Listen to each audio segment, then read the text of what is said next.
All right, everybody, welcome back to the #1 television program in the history of the entire universe. I am Brian Lee Durfee, author of The Forgetting Moon, The Blackest Heart, and The Lonesome Crown, all three books published by Simon & Schuster's Saga Press. Today I'm going to be reviewing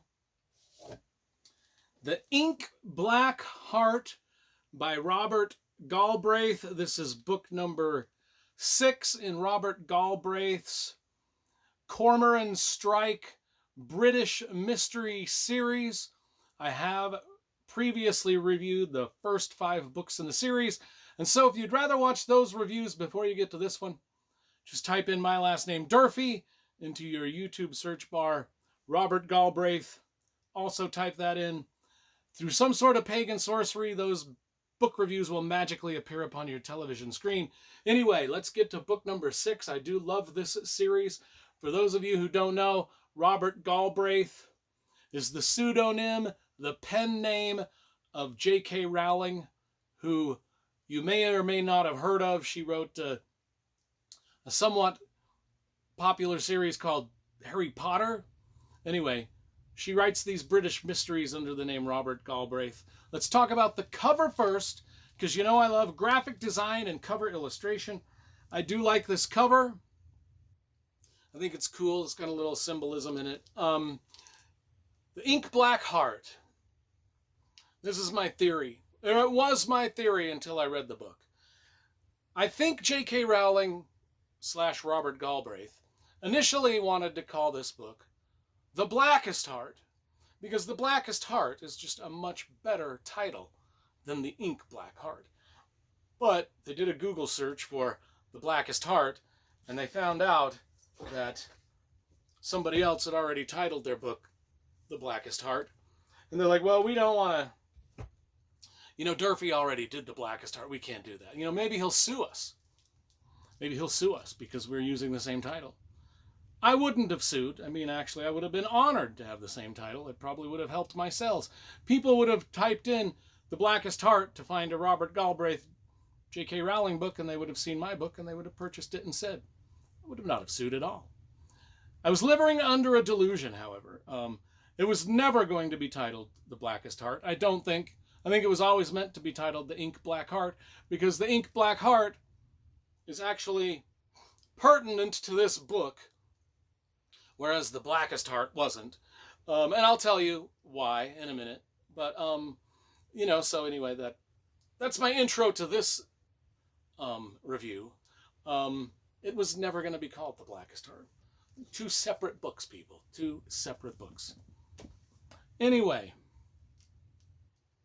there's a cartoon in this book called The Ink Black Heart, which makes sense that it would be called The Ink Black Heart, because it is a cartoon, and you draw cartoons with ink. Okay, so that's why. Now, here's the thing. In this book, it starts out,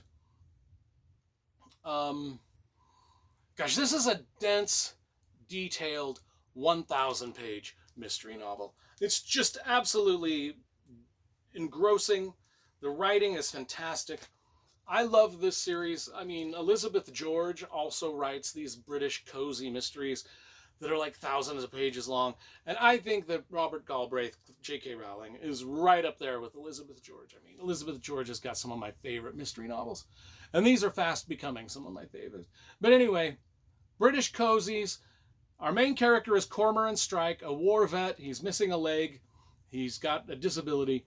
His partner, Robin Elliott, Ellicott, is his partner. Are they in a relationship? This is the side plot to every single one of these books. Are these 2 characters going to get together? Remember that show Moonlighting from the 1980s with Bruce Willis? And they were, every 1980s mystery series that was on TV had 2, a male and a female private investigators that may or may not fall in love. Moonlighting was the most famous because I think in that show they eventually had the characters fall in love, and that was when the series tanked, jumped the shark, as it will. Will these 2 characters fall in love? Cormoran and Robin, who we don't know. That's the tension of the whole book. It's the side plot. Now, I was going to read this opening here. Of all the couples sitting in the Rivoli bar at the Ritz that Thursday evening, the pair that was having the most conspicuously good time was not, in fact, a couple. Cormoran Strike and Robin Ellicott, private detectives, business partners, and self-declared best friends, were celebrating Robin's 30th birthday. That's the opening lines. And that is the romantic tension that is going to follow us through this book. And it's already followed us through the previous books. But anyway, their conversations are delightful. We'll get to the mystery in a minute. But the main focus of these books and why people read them and love them is the relationship between the two main characters. I enjoyed their conversations in this restaurant. They're magical. Opens with them in the fancy French restaurant, getting drunk and laughing. There's a brief trip to Zermatt and the Matterhorn. Then we get to the main plot. So we get a pretty detailed introduction to our main characters. Then we get to the main plot, which involves the cartoon called The Ink Black Heart. The two creators of this cartoon are getting a lot of fame. Edie starts getting harassed online. I mean, and she is one of the creators. She's getting doxxed, trolled, threatened, humiliated, all of this online.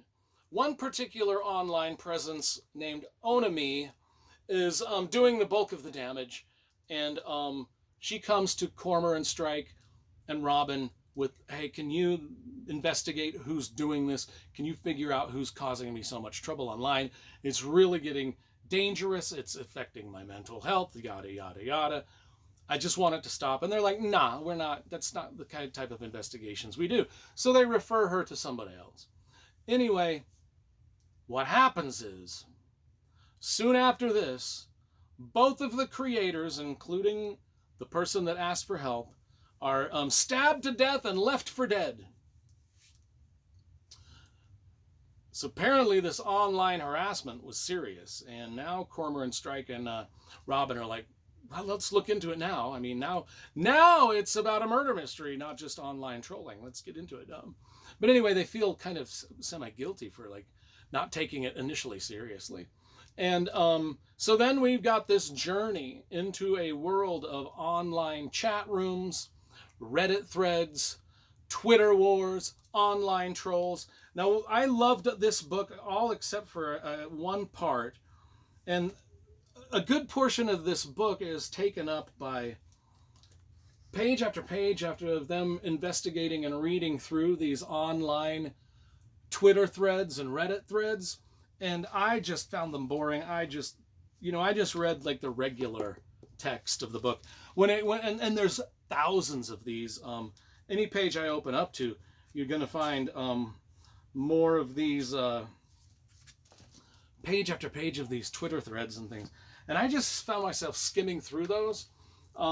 Just wasn't interested. I know plot points and red herrings and all the juicy parts of a mystery were probably cleverly hidden within those Twitter threads and Reddit threads and Facebook threads and online forum threads that I just skipped through and skimmed through. So that's a me problem. You know, I apologize, Robert Galbraith, J.K. Rowling, for skimming through that stuff.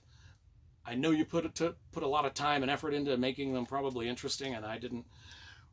That's going to drop my score of this book just a little bit, just because I was not interested in that, even though it was like a main plot thread. That's a me problem, not a J.K. Rowling problem. But what I did enjoy about this book was how cancel culture and online bullying can really affect and become like literal physical assault / murders down the road if people get, upset enough or obsessed enough or stalkery enough that you're just tormenting celebrities or other people online like this. And it's full of, this book is jam-packed full of like SJW losers, white supremacist bullies, basic scumbaggery from people you know, the trolls living in their mama's basement, just that kind of, just all of the online horse shit that just, it's just silly, pointless bullying. This is the part that I liked, even though I skipped reading through most of it. But I liked the gist of it.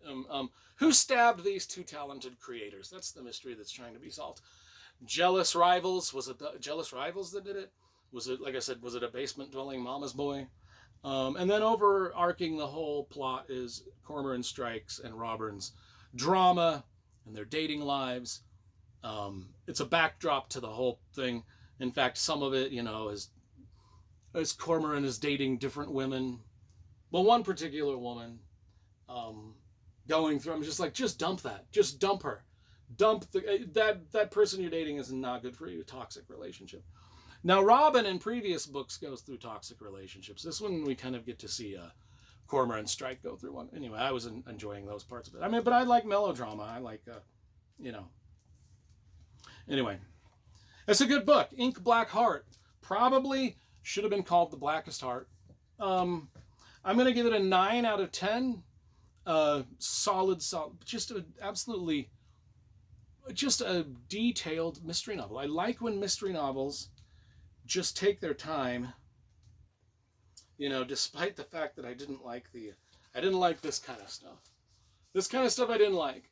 This kind of stuff I liked. Anyway, that's my review of the Ink Black Heart